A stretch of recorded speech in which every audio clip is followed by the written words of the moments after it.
Assalamualaikum warahmatullahi wabarakatuh. Saya Anissa Rahmawati, saya mahasiswi dari Institut Pendidikan Indonesia Garut, Fakultas Pendidikan Ilmu Sosial Bahasa dan Sastra, Program Studi Pendidikan Ilmu Pengetahuan Sosial kelas 2B. Di sini saya akan sedikit mengkaji atau memaparkan mengenai materi tentang kajian ilmu sejarah.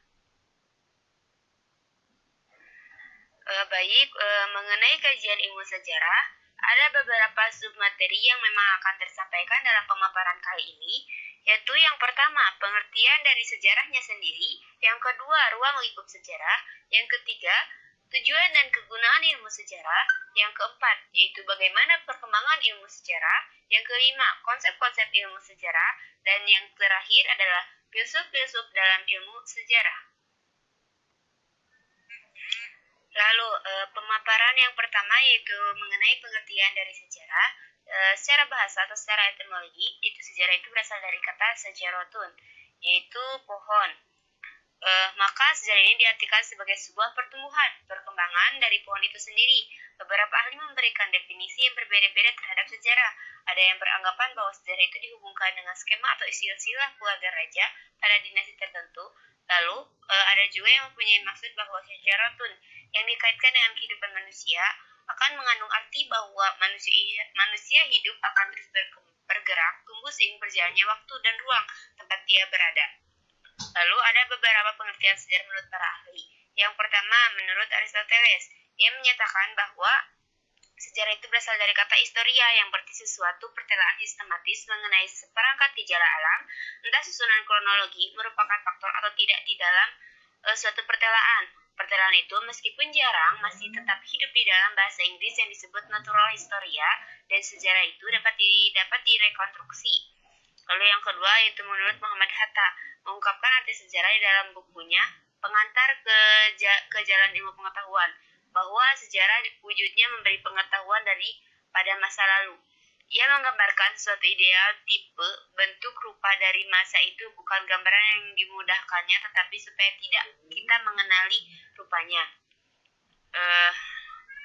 Jadi dapat disimpulkan bahwa sejarah merupakan kejadian yang terjadi pada manusia yang berlangsung di masa lampau, tapi tidak semua hal yang terjadi di masa lampau itu dicatat dalam sejarah, karena yang berkaitan dengan sejarah adalah hal-hal atau kejadian-kejadian penting yang dapat mempengaruhi kehidupan manusia itu sendiri, baik pada masanya, masa sekarang, ataupun masa yang akan datang. Ilmu sejarah bukanlah fiktif atau hal yang disengaja dibuat-buat, tetapi faktual yang terjadi di masa lalu bisa diuji dengan melakukan rangkaian penelitian yang sistematis berdasarkan pada prosedur yang ditentukan, kemudian disusun secara kronologis berdasarkan urutan kejadian di masa itu. Pemaparan yang kedua yaitu mengenai ruang lingkup sejarah. Yang pertama ada sejarah sebagai ilmu. Sejarah dikategorikan sebagai ilmu karena dalam sejarah pun memiliki batang tubuh keilmuan atau double design of knowledge, metode yang spesifik. Sejarah pun memiliki struktur keilmuan yang tersendiri baik dalam fakta, konsep maupun generasinya. Sejarah sebagai ilmu, suatu susunan pengetahuan tentang peristiwa dan cerita yang terjadi dalam masyarakat manusia pada masa lampau yang disusun secara sistematis dan metodis berdasarkan asas-asas prosedur dan metode serta teknik ilmiah yang diakui oleh para pakar sejarah. Lalu yang selanjutnya yaitu sejarah sebagai peristiwa adalah suatu yang terjadi di masyarakat sebagai masa lalu. Para ahli pun mengelompokkan sejarah agar dapat memudahkan kita untuk memahaminya, yaitu pembagian sejarah secara sistematis, yaitu pembagian sejarah atas beberapa tema seperti sejarah sosial, politik, kebudayaan, dan lain-lain. Pembagian sejarah berdasarkan periode waktu seperti sejarah Indonesia dimulai prasejarah, pengaruh Hindu-Buddha, zaman pengaruh Islam, sampai zaman era Orde Reformasi. Lalu sejarah sebagai unsur ruang. Dalam sejarah regional dapat menyangkut sejarah dunia seperti sejarah Eropa, Asia, dan lain-lain. Lalu sejarah sebagai cerita. Dalam sejarah, cerita merupakan suatu karya yang dipengaruhi oleh subjektivitas sejarawan. Artinya memuat unsur-unsur dari subjek, penulis atau sejarawan sebagai subjek, turut serta mempengaruhi atau memberi warna atau rasa sesuai dengan kacamata atau selera subjek. Dilihat dari ruang lingkupnya, pembagian sejarah secara mekanik. Mengelompokkan dalam belasan jenis sejarah, yaitu sejarah sosial, budaya, demografi, politik, dan lain-lain. Lalu sejarah sebagai seni. Menulis sebuah kisah sejarah tidaklah mudah karena memerlukan imajinasi dan seni. Menulis sejarah adalah seni, filsafat, polemik, dan dapat digunakan sebagai propaganda. Metode dan sikap ilmiah pengetahuan alam dapat digunakan untuk mempelajari sejarah tanpa memerlukan modifikasi lebih lanjut. Namun, hal tersebut tidaklah benar, sebab sifat alamiah pengetahuan alam adalah sesuatu yang selalu nyata dan terlihat berbeda.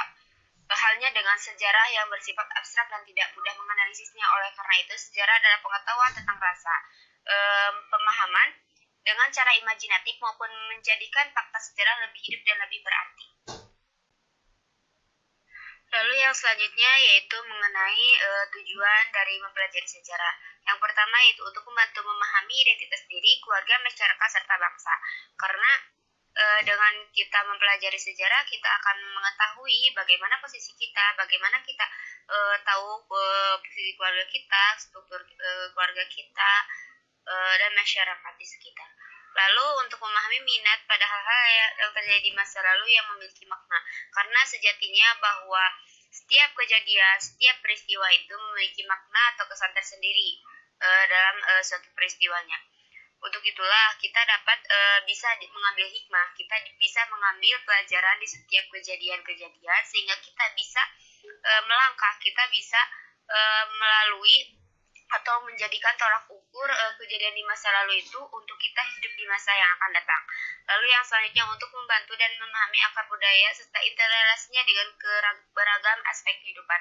Karena sejatinya bahwa kita hidup di negara Indonesia yang memang kita lihat bahwa Indonesia itu kaya akan keberagaman.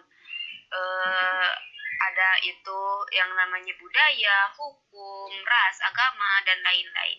Untuk itulah dengan kita belajar sejarah, kita akan mengetahui bagaimana kita menghargai satu sama lain, bagaimana kita cara menjaga interrelasi kita dengan yang lain. Dengan itu kita dapat dihargai oleh orang lain dan kita dapat menghargai orang lain. Lalu dapat melatih dalam berinquiry serta memecahkan persoalan, karena inquiry itu bahwa itu suatu proses kaji menganalisis mengenai bagaimana memecahkan masalah dengan cara logis, dengan cara pikiran yang memang masuk logika gitu. Dengan sejarah kita dapat memecahkan suatu permasalahan dengan cara berinquiry. Lalu yang selanjutnya untuk memperkenalkan pola pikir yang ilmiah khususnya yang digunakan oleh sejarawan. Karena kita lihat bahwa memang sejarah itu banyak orang yang menganggap bahwa sejarah adalah ilmu yang rumit gitu, susah untuk dikaji. Untuk itulah memerlukan pola pikir yang ilmiah gitu. Lalu yang selanjutnya untuk memberikan pengetahuan serta pemahaman mengenai negara dan budaya, bangsa, dan lainnya di dunia. Karena selain kita mengkaji, selain kita menganalisis, selain kita mempelajari mengenai sejarah, bagaimana negara kita sendiri, bagaimana budaya kita sendiri, selain itu kita mengkaji, menganalisis, mempelajari bagaimana sejarah di dunia, bagaimana perekonomian di dunia di negara lain, bagaimana sistem hukumnya bagaimana, sistem pemerintahnya bagaimana di negara lain, sehingga dapat dijadikan tolak ukur bagi negara kita sendiri. Lalu yang selanjutnya yaitu kegunaan ilmu sejarah. Yang pertama adalah edukatif. Artinya bahwa sejarah membawa dan mengajarkan kebijaksanaan ataupun kearifan. Hal ini sebagaimana dikemukakan dalam ungkapan Zausilei yang mempertautkan masa lalu dengan masa sekarang. Oleh karena itu, penting pula ungkapan-ungkapan seperti belajar dari sejarah atau sejarah mengajarkan kepada kita. Lalu yang kedua ada fungsi inspiratif. Artinya dengan mempelajari sejarah dapat memberikan inspirasi atau ilham. Sebagai contoh, melalui sejarah perjuangan bangsa kita dapat terilhami untuk meniru dan bila perlu menciptakan peristiwa serupa yang lebih besar lagi, dan paling tidak dengan belajar sejarah dapat memperkuat atau spirit dan moral. Lalu yang selanjutnya ada fungsi instruktif. yaitu bahwa dengan belajar sejarah dapat menjadi berperan dalam proses pembelajaran pada salah satu kejuruan atau keterampilan tertentu seperti navigasi, jurnalistik, dan lain-lain. Lalu ada fungsi rekreasi, artinya dengan sejarah dapat memberikan rasa kesenangan maupun keindahan. Seseorang pembelajar sejarah dapat terpesona oleh kisah sejarah yang mengagumkan atau menarik perhatian pembaca, apakah itu berupa roman maupun cerita-cerita peristiwa lainnya. Selain itu juga sejarah dapat memberikan rasa kesenangan lainnya seperti pesona perlawatan yang dipaparkan dan digambarkan kepada kita melalui berbagai imajinasi. Sebab dengan mempelajari berbagai peristiwa menarik di berbagai tempat, negara-negara kita ibarat berwisata ke dalam berbagai negara yang di dunia itu sendiri. Pembahasan selanjutnya yaitu mengenai bagaimana perkembangan ilmu sejarah. Ilmu sejarah bisa ditarik dalam sejarah historiografi Eropa yang akan dilihat sebagai gejala terikat oleh waktu dan terikat pula oleh kebudayaan. Tulisan-tulisan sejarah di Eropa pertama kali muncul dalam bentuk puisi, yaitu Homerus atau Homer yang karyanya Iliad dan Odyssey. Syair Iliad menceritakan tentang perang Yunani dan Troya tahun 1200 sebelum Masehi. Sedangkan syair Odyssey menceritakan tentang petualangan Odyssey setelah jatuhnya kota Troya. Lalu yang selanjutnya penulis sejarah Yunani yang terkenal adalah Herodotus, Thucydides, dan Polybius. Herodotus menulis karyanya yang berjudul History of the Persian Wars, yaitu sejarah perang Persia tahun 500 sampai 479 sebelum Masehi. Ia melihatnya perang ini sebagai bentrokan antara dua peradaban berbeda, yaitu Yunani dan Persia. Meskipun dia menganggap bahwa Persia sebagai bangsa yang barbar yang dibencinya, namun Herodotus mencoba bersifat objektif untuk menghargai bangsa Persia.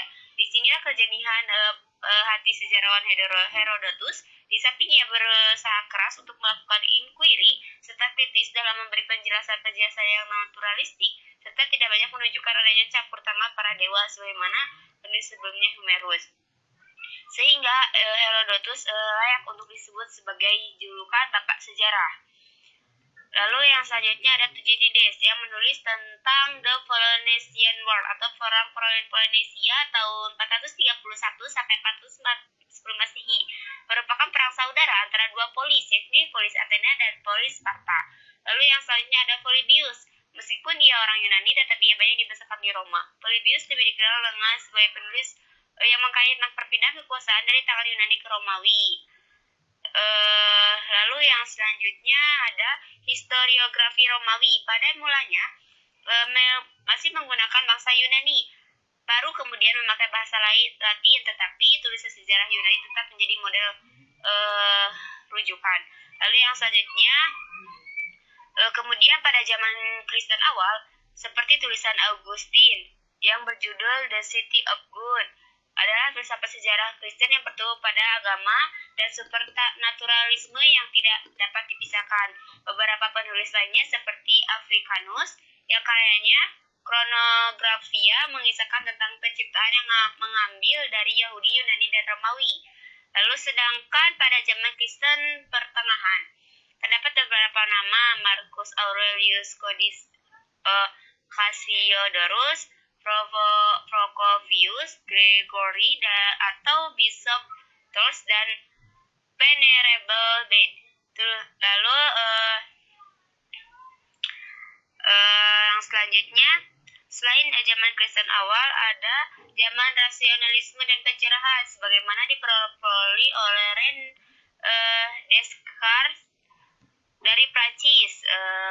Lalu terdapat 3 aliran di sini. Yang pertama aliran radikal, aliran moderat, dan aliran sentimental. Sebetulnya aliran ini berkehendak membebaskan massa dari despotisme, tetapi jika Polintar sangat intelektual dan tegas, sedangkan Rousseau emosional dalam pembebasan tersebut. Lalu selain rasionalisme tersebut, menjelang Perang Dunia I terjadilah konvergensi umum atau konsensus di sekitar sejumlah kecil nama spesifik, sedangkan calon-calon lainnya cenderung digugurkan. Nama-nama itu sebagaimana akan kita diskusikan terutama pada 5 cabang ilmu sosial seperti ilmu sejarah, ekonomi, sosiologi, politik, geografi, psikologi. Walaupun banyak sejarawan secara antusias mereka menolak label ilmu sosial dan beberapa di antaranya masih mempertahankan pendapat tersebut. Namun menurut Wallerstein, sebagai perbedaan antara dan perselisihan tentang hal tersebut adalah masalah internal di kalangan sejarah sendiri maupun sejarawan dengan ilmu-ilmuwan sosial. Secara periodik, ilmu sejarah memang sudah berkembang sejak lama dan terminologi sejarah pun sudah amat tua, khususnya pada zaman Yunani kuno. Sebab mengenai catatan-catatan masa lalu, khususnya masa lalu tentang bangsanya sendiri, negaranya sendiri memang merupakan suatu aktivitas yang sudah lazim dan dalam dunia pengetahuan dan hagiografi atau riwayat hidup dan legenda orang-orang yang dianggap suci. Penulisannya senantiasa didorong oleh mereka yang berkuasa. Sebagai penumbuh historiografi kritis dan modern, Ranke menganjurkan supaya sejarawan menulis apa yang sebenarnya terjadi, sebab setiap periode sejarah itu akan dipengaruhi oleh semangat atau zamannya. Atau lebih ekstrim lagi, penulisan sejarah waktu itu kebanyakan dengan ceritaan kisah-kisah dibayangkan atau dilebih-lebihkan sehingga bersifat retoris. Karena kisah-kisah semacam itu hanya menyanjung-nyanjung pembaca maupun melayani tujuan-tujuan yang mendesak bagi para penguasa ataupun kelompok-kelompok yang berkuasa lainnya. Yang selanjutnya yaitu mengenai konsep-konsep ilmu sejarah. Ada 3 unsur konsep dalam ilmu sejarah. Yang pertama itu manusia. Manusia merupakan subjek sekaligus objek sejarah. Manusia dan sejarah itu selalu berkaitan. Tanpa sejarah, maka keberadaan manusia di muka bumi patut dipertanyakan asal-usulnya. Sementara itu, tanpa manusia, maka sejarah tidak akan pernah tercipta. Maka dari itu, manusia adalah unsur utama sejarah. Manusia punya kedudukan sebagai objek dan subjek sejarah. Sebagai objek sejarah, manusia merupakan aktor dalam setiap kejadian sejarah, dan sebagai objek dan sebagai subjek sejarah, manusia berperan merekonstruksi sebuah kisah atau cerita. Lalu yang kedua, ruang. Ruang merupakan unsur di mana peristiwa sejarah berlangsung atau terjadi. Dalam kajian sejarah ada unsur yang tidak bisa lepas dari unsur ruang. Peristiwa hanya akan terjadi pada suatu tempat tertentu. Contohnya peristiwa Rengas Dengklok yang terjadi di Jayapegang saat Timur. Artinya hanya akan ada satu kejadian pada satu tempat. Peristiwa itu secara otomatis tidak terjadi di tempat lain karena terikat oleh ruang. Lalu yang selanjutnya ada waktu. Waktu merupakan unsur yang membatasi suatu peristiwa sejarah. Sejarah merupakan kejadian-kejadian yang dialami manusia pada masa lalu.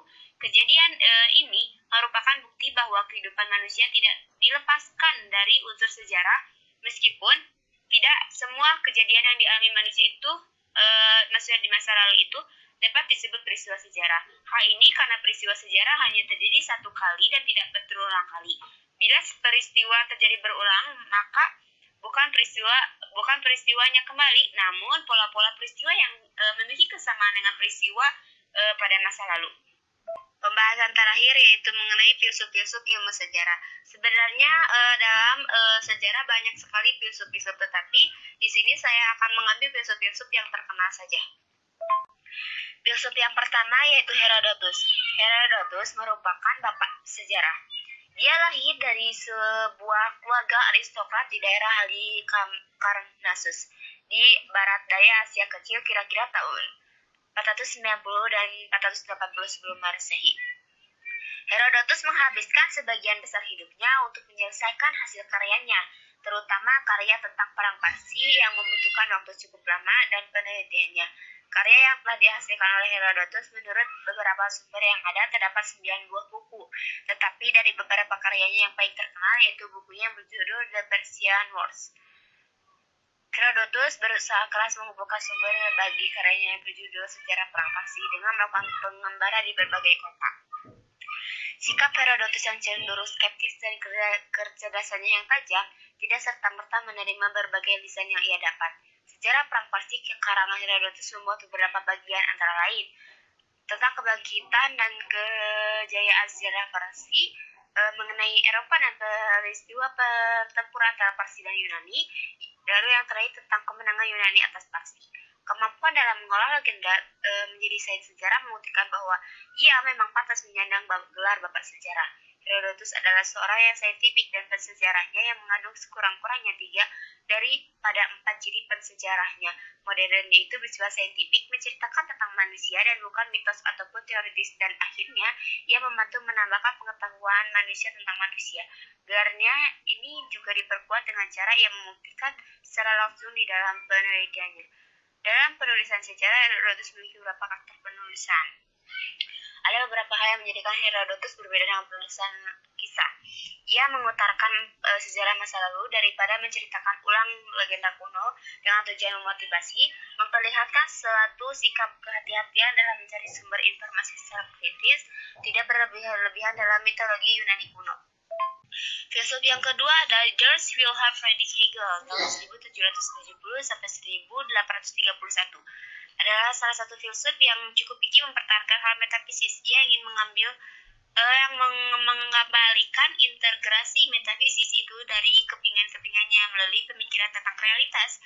Ada yang absolut. Ia mencoba menenun gagasan metafisisnya. Hegel menulis buku Phenomenology of the Spirit. Dalam karikatur filosofis, Hegel digambarkan sebagai filosof yang mengamun istana besar dan indah, tetapi dia sendiri tinggal di luar istana itu dan tinggal dalam gubuk. Artinya dia memberikan sistem filsafat yang bagus dan mampu merangkum segala sesuatu, tetapi dia sendiri tidak bisa menghidupi pemikiran yang dia miliki.